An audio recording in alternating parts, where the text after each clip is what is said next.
House project, here we come.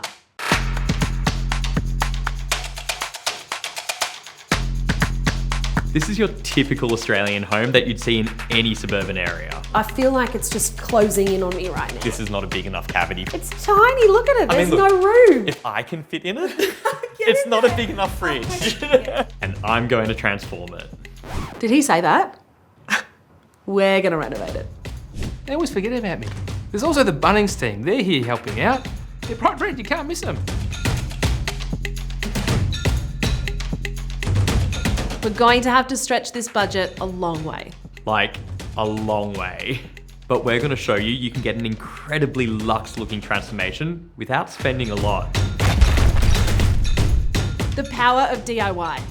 Let's be real, we're going to have to work for it. But it's going to be epic.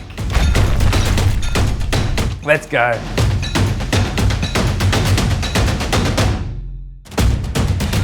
I'm excited.